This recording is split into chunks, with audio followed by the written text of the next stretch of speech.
추수감사주일 예배 오신 우리 모든 성도님들 환영하고 축복합니다. 감사가 넘치는 인생 되시기를 주님의 이름으로 축복합니다. 성도님들, 독일의 재무장관을 지낸 마티 바덴이라는 사람이 있습니다. 이 사람이 사실 젊은 날에는 자기가 속해 있는 정당의 색깔 때문에 그런지 이 사람 자유주의 사상이 있다 라고 해서 극보수파들에게 밀려서 꽤나 고생을 한 정치인이었습니다. 그렇게 고생하던 젊은 날 하루는 일이 있어서 지방에 내려갔다가 돈이 얼마 없으니까요, 여관을 가긴 가야 되는데 좋은 여관은 못 가고 이제 값이 싼 여관에 들어가서 하룻밤을 묵게 됩니다. 이제 여행 다녀보신 분들은 아시겠지만 이제 싼 여관이니까 아마 공동 숙소였던 것 같아요. 그래서 자기 신발, 이 구두를 이렇게 자기 방에 벗어두는 게 아니라 공동 숙소다 보니까 앞에다 벗어두고 이렇게 들어갔던 것 같습니다. 그런데 아침에 일어나 보니까 구두가 없어진 겁니다. 도둑 맞은 거였습니다. 얼마나 화가 났는지 여관 주인을 불러다가 막 따지기 시작합니다. 이 구두 어디 갔냐고, 막 관리를 이렇게밖에 못하냐고. 근데 뭐 별 방법이 없잖아요. 그래서 이 사람이 막 화는 나는데 이거 어떻게 하지? 이런 생각이 드는 겁니다. 근데 가만히 생각해 보니까요, 여행 중에 구두를 잃어버렸잖아요.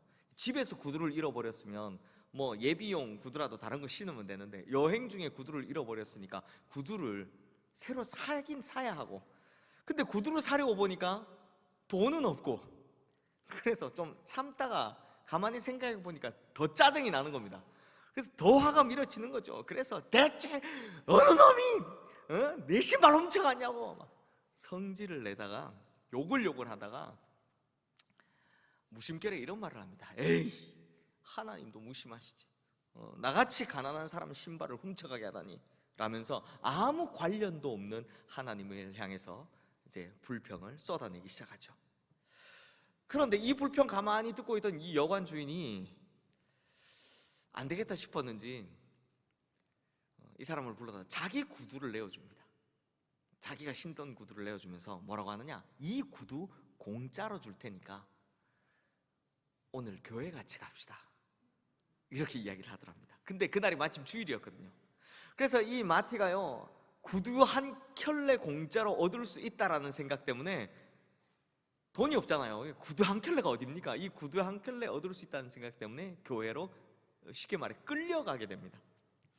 그런데 교회에 앉아서 예배는 드리긴 하지만 예배 드리고 싶은 마음이 있겠습니까? 속에서부터 아직도 대체 어느 놈이 구두를 가져간 거야? 이 생각이 막 화가 아직도 안 멈추고 있는 데다가 뭐 예배 드리고 싶은 마음 전혀 없는 거죠. 옆에 사람 찬송하고 기도하고 하는데 뭐 머릿속에서는 아직도 화가 막 대체 어느 놈이 내가 이걸 어떻게 잡아야 돼? 뭐 이런 생각만 하고 있는 겁니다. 그런데 바로 옆에 있는 사람이 앉아 있는데 이 사람이 너무나 눈물을 흘리면서 감사의 기도를 하고 있는 게 아니겠습니까? 그래서 이 사람이 신기해서 이 사람을 툭 봤는데요, 놀랍게도 그 바로 옆에 앉아 있던 사람 두 다리가 잘린 장애인이었습니다. 두 다리가 없는 장애인이었습니다. 그런데 이 사람이 막 하나님께 감사하다고 눈물을 흘리면서 기도를 하고 있더라는 거 아닙니까? 이 마티 바덴이 그 자리에서 큰 충격을 받습니다. 이런 생각이 드는 거죠. 아니, 저 사람은 두 다리를 잃었는데도 저렇게 감사하고 있는데 나는 구두 한 짝 잃어버렸다고 이렇게 불평하고 있었구나 라는 생각을 그때 하게 된 겁니다. 이걸 깨달은 후 이 마티 바덴의 삶의 방향, 삶에 대한 태도가 완전히 바뀝니다. 불평에서 감사로 바뀌게 되고, 그리고 긍정적인 생각, 부정적인 생각에서 긍정적인 생각으로 바뀌게 됩니다. 그래서 나중에 이 마티 바덴은 많은 사람들에게 사랑을 받는 훌륭한 정치인이 되었다라고 합니다. 사랑하는 성도님들, 참 사람은요, 감사하는 사람이 있고요, 불평하는 사람이 있습니다. 그런데 이 감사하는 사람과 불평하는 사람의 차이가 뭔지 아십니까? 차이. 감사하는 사람을 보면요, 내가 가진 것, 이걸 바라보며 감사합니다. 아무리 작은 것이라도 내가 가진 것을 가지고 감사할 줄 아는 사람입니다. 찾아보면 사실 감사할 거 되게 많습니다. 건강한 몸을 가진 것도 감사하고, 혹 아프더라도 여기까지만 아파서 아직 교회에 나올 수 있는 것만 해도 감사하고, 가정이 있는 것, 가족이 있는 것 감사하고, 교회를 주신 것, 이렇게 좋은 성도, 함께 할 수 있는 성도 주신 것 감사하고, 등등등. 이 생각해보면 감사거리가 넘쳐나는 거죠. 제가요 한 20년 전에 해외 선교 캄보디아를 간 적이 있는데요, 거기 가보니까 우리가 기본적으로 누리는 거, 이걸 제대로 갖춘 게 없습니다. 뭐 마실 물이 있기를 합니까? 전기가 들어오기를 합니까? 뭐 제대로 된 교육을 받을 수 있기를 합니까? 제가 그 20년 전에 캄보디아 갈 때, 물론 지금은 이번에 오신 선교사님 이야기 들어보니까 많이 발전했다고 하는데요, 그때 선교사님이 저한테 한국에서 뭐 가져가면 좋겠습니까? 라고 했더니 정수기하고 자전거를 가져와 달래요. 특히 이 자전거를 좀 잔뜩 사서 오라고 이야기를 하더라고요. 아니, 정수기는 당연히 거기에 이제 깨끗한 물이 없잖아요. 물을 파서 마시는데 그 물에는 동물의 사체도 섞여 있고요, 사람의 인분도 섞여 있습니다. 그냥 마시면 갓난아기부터 이미 골골거리기 시작해요. 그 물을 먹고 어떻게 살겠습니까? 워낙 더러운 물을 마시다 병에 걸린 사람이 많으니까 이제 정수기, 이제 물을 이렇게 가라앉혀서 마시는 정수기, 그걸 좀 해와달라. 그래서 그걸 사서 갔는데, 아니 자전거는 도대체 왜 사오라고 그러는 거예요? 근데 이 자전거 왜 사오라고 했는지 가서 보니까 그 학교에서 공부 잘하는 학생들을 따로 모아서 보충 수업을 하는 거예요. 보충 수업을 하는데 우리처럼 막 밤늦게까지 시키는 건 아니에요. 왜? 저녁밥 줄 돈이 없어가지고 대충 저녁이 해 떨어질 때까지 보충 수업을 하는데, 그 공부 잘하는 학생 중에 여학생들이 집에 돌아갈 때는 밤이잖아요. 밤에 집으로 돌아가다 거의 다 강간을 당하는 겁니다. 그 중에는 어쩔 수 없는 임신을 당하게 되면 뭐 어쩔 수 없이 학업을 다 포기하게 되는 거죠. 그 전도 유망한 그 똑똑했던 애들이 그 일을 당하는 겁니다. 그래서 도망갈 수 있는 수단으로 자전거를 좀 사달라고 그랬던 거예요. 그래서 제가 그 자전거를 다 분해해가지고 저희가 다 묶어가지고 한국에서 사갔는데, 그 줄 때 그때는 솔직히 불평했어요. 저도 이걸 왜 이 무거운 걸, 이 비싼 걸 가져오라고 하냐 불평했는데, 그때 가서 줄 때는요, 내가 몇 대라도 더 사올 걸, 이런 마음이 들더라고요. 성도님들, 이에 비하면 우리는 얼마나 많은 걸 누리고 있습니까? 워낙 기본적인 것들 뿐이라서 못 느끼고 있는 거죠. 그러니 우리가 가진 것들 잘 헤아려 보면요, 우리는 감사할 거리가 많은 겁니다. 감사할 수밖에 없는 겁니다. 감사할 게 너무나 많은 겁니다. 하지만 불평하는 사람들은 이와 반대로 있는 것이 아니라 뭘 본다? 없는 걸 자꾸 쳐다봅니다. 에덴 동산에서 아담과 하와가 뭐 때문에 문제가 생겼습니까? 없는 거, 못 가지는 것 때문에 문제가 생겼습니다. 하나님께서 에덴 동산의 모든 걸 다 주셨습니다. 그 많은 걸 다 주셨는데 딱 한 가지만 금하셨죠. 그게 뭡니까? 선악을 알게 하는 나무의 실과는 절대 먹지 마라. 선악을 알게 하는 나무, 이 실과, 이것만 손대지 말라라는 겁니다. 그런데 꼭 못하게 하면 하고 싶다고, 못하게 하니까 이게 더 하고 싶은 겁니다. 아니, 그 많은 걸 다 자기가 다 먹을 수 있는데 하필 그거 못 가지는 거, 그 선악과를 봤더니 보암직도 하고 먹음직도 한 겁니다. 아니, 내가 저건 왜 못 먹지? 먹어보고 싶은데 하는 이 마음이 드는 순간 바로 유혹에 넘어가게 되는 거죠. 그래서 결국 죄를 짓게 되는 겁니다. 즉, 가진 것이 그렇게 많았음에도 불구하고 가지지 못하는 걸 바라보다 불평이 생기고, 그 불평이 결국 죄까지 이어지게 되더라라는 겁니다. 그런데요, 이 참 불행하게도 사람은 대부분 가진 것보다 안 가진 것, 못 가진 걸 더 많이 쳐다봅니다. 그렇죠? 제가 목사하면서 보니까요, 20-40만 가면 처음에는 자기 집 생겼다고 엄청 좋아하십니다. 내가 거의 10년을 모아서 집을 샀습니다, 목사님. 엄청 좋아하십니다. 내 집 장만할 때 그렇게 좋아하세요. 그런데 내 친구나 친척 중에 한 평이라도 더 큰 집을 사면 그 집에 갔다 와선 뭐가 아프다? 배가 아프기 시작합니다. 우리 집보다 조금이라도 더 좋은 집에 가면, 그 집 갔다 오면 배가 아프기 시작합니다. 성도님들, 전 세계에 집은커녕 자기 집은커녕요 하루 1달러 미만으로 버는 사람이 몇 명인지 아세요? 12억 명입니다. 그러니까 우리 돈으로 하루에 1,400원 밑으로 버는 사람이 12억 명이나 됩니다. 근데 멀쩡한 집이 있다는 것에 감사는커녕 뭐부터 나온다? 불평부터 나오는 거죠. 그러면 그 불평을 누구한테 가서 풉니까? 남편한테 가서 괜히 트집 잡습니다. 내가 옛날에 동네 갑돌이 나 쫓아다닐 때 그 갑돌이랑 결혼했으면 내가 잘 살았을걸. 이 왼수 같은 당신 만나가지고 결혼하는 바람에 내가 지금 이렇게 산다. 이런 불평하다 부부싸움 하는 거죠. 그 부부학교라는 데가 있습니다. 부부학교 같은 데 가보면요 꼭 하는 게 이 가상장례식을 합니다. 가상장례식, 가짜로 하는 장례식이죠. 그러니까 이제 아내나 남편이 둘 중에 한 명이 수의로 갈아입고 이제 관속에 딱 눕습니다. 그러면 반대로 남아있는 남편이나 아내가 자기 손으로 관뚜껑을 닫고 거기 직접 못을 박습니다. 그때 보면요 19은 웁니다. 다 웁니다. 펑펑 웁니다. 그것도 울면서 하는 말이 대부분 이런 겁니다.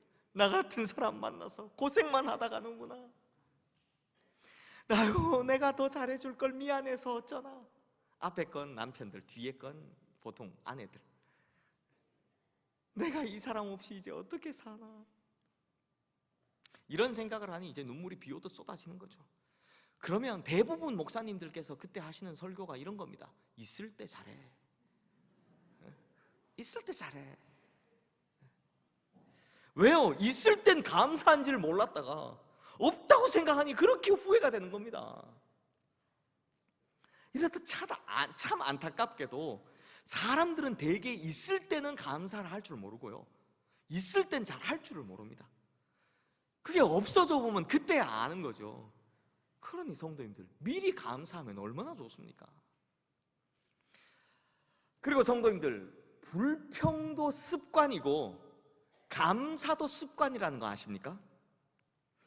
사람은요 생각을 계속하면 그 생각이 행동으로 나오고요 또 그 행동을 계속하면 그 행동이 바로 습관이 되는 겁니다. 그리고 그 습관을 계속하면 그것이 삶의 태도, 곧 인생이 되는 거죠. 그러므로 감사하는 생각을 계속하면 감사하는 행동으로 나오고 그 감사하는 행동을 계속하면 감사가 습관이 되는 거고 감사가 습관이 되면 인생 자체가 감사하는 인생이 된다는 겁니다. 근데 반대로 하면요 불평하는 생각을 계속하면 불평하는 행동이 나오고 불평하는 행동을 하다 보면 불평이 습관이 되고 그 불평이 습관이 되다 보면 인생 자체가 불평하는 인생이 되어버린다는 거죠. 그러므로 성도님들 우리는 항상 뭐 해야 된다? 감사, 범사에 감사를 해야 우리 인생이 감사하는 인생이 될 수 있다는 겁니다. 라이놀드 리버라는 아주 유명한 시학자가 있습니다. 근데 이분이요 우리 고린도전서에 나오는 말씀이죠. 믿음, 소망, 사랑 이 세 가지는 항상 있을 것인데 라는 이 말씀을 두고 여기에 하나 더 추가해야 된다라고 말씀을 하세요. 뭐가 들어가야 됩니까? 바로 감사가 들어가야 된다는 거죠. 왜요? 감사는 항상 있어야 하는 거기 때문입니다. 믿음처럼, 소망처럼, 사랑처럼 감사도 항상 있어야 한다. 그래서 성경은 뭐라고 이야기합니까? 범사에 감사하라 라고 말씀하는 겁니다. 그런 의미에서 오늘 본문 말씀 우리 함께 읽어볼까요? 또 무엇을 하든지 말에나 일에나 다 주 예수의 이름으로 하고 그 이름을 힘입어 하나님께 감사하라. 믿음의 사람은 하는 말에도 감사가 있어야 합니다. 믿음의 사람은 어떤 일을 해도 감사가 있어야 하는 겁니다. 즉 믿음의 사람은 항상 모든 일에 감사할 줄 아는 사람인 겁니다. 그런데 성도님들 여기서 하나님께 감사하라고 하면서 그 감사가요 누구로 인해서 감사하라고 합니까? 주 예수의 이름으로 하고 그를 힘입어 하나님께 감사하라고 합니다. 왜냐하면요, 우리는요 아담과 하와처럼 태생적으로 불평이 많은 존재이기 때문에 우리 힘으로는 안 되는 겁니다. 그래서 오직 예수 그리스도를 힘입어 하나님께 감사할 수 있다는 거죠. 그러므로 진짜 예수를 믿는 사람이냐 아니냐, 진짜 예수 그리스도가 그 마음속에 있는 사람이냐 아니냐 하는 것은 이 사람이 불평을 더 많이 하느냐 아니면 감사를 더 많이 하느냐, 이걸 보면 대번에 알 수 있다는 겁니다.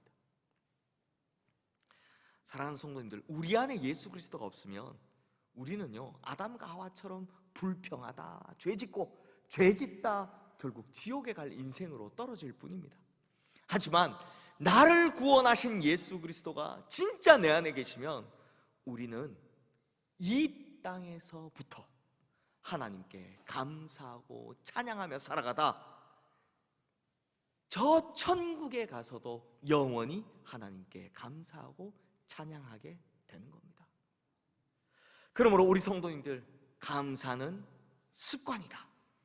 그리고 내 안에 예수님이 계시다면 반드시 감사하는 인생이 되어야 한다라는 것 꼭 명심하셔서 이 땅에서부터 하나님을 향한 감사와 찬양으로 살아가다 저 천국에서도 하나님을 향해 영원히 감사와 찬양을 올려드리는 우리 모든 성도님들 되시기를 주님의 이름으로 축원합니다. 기도하겠습니다. 하나님 아버지, 참 감사합니다. 죄로 인해 죽을 수밖에 없는 나를 구원하신 것도 감사하고, 또 우리로 예수 그리스도를 알고 은혜 가운데 살게 하신 것도, 그리고 올 한 해 여기까지 인도하신 것도 감사합니다. 그리고 건강하게 지켜주신 것도 감사하고, 아프더라도 여기까지만 아프게 하신 것도 감사하고, 또 이렇게 경제적으로 힘들고 국제적으로 어지러울 때 평안을 누리게 하신 것도 감사하고, 참 헤아려 보면 진짜 감사할 것이 많습니다. 그럼에도 우리는 감사보다는 더 달라고 했고 감사보다는 불평을 더 많이 했습니다. 하지만 오늘 말씀처럼 예수 그리스도를 구주로 모신 우리는 말에나 일에나 항상 모든 것에 하나님께 감사할 수 있는 성도가 되게 하여 주시옵소서. 그리하여 이 땅에서부터 하나님을 향해 감사와 찬송 부르다 저 천국 가서도 영원히 하나님께 감사와 찬양을 올려드리는 천국 백성 다 되게 하여 주시옵소서. 우리 주 예수 그리스도 이름으로 기도드리옵나이다. 아멘.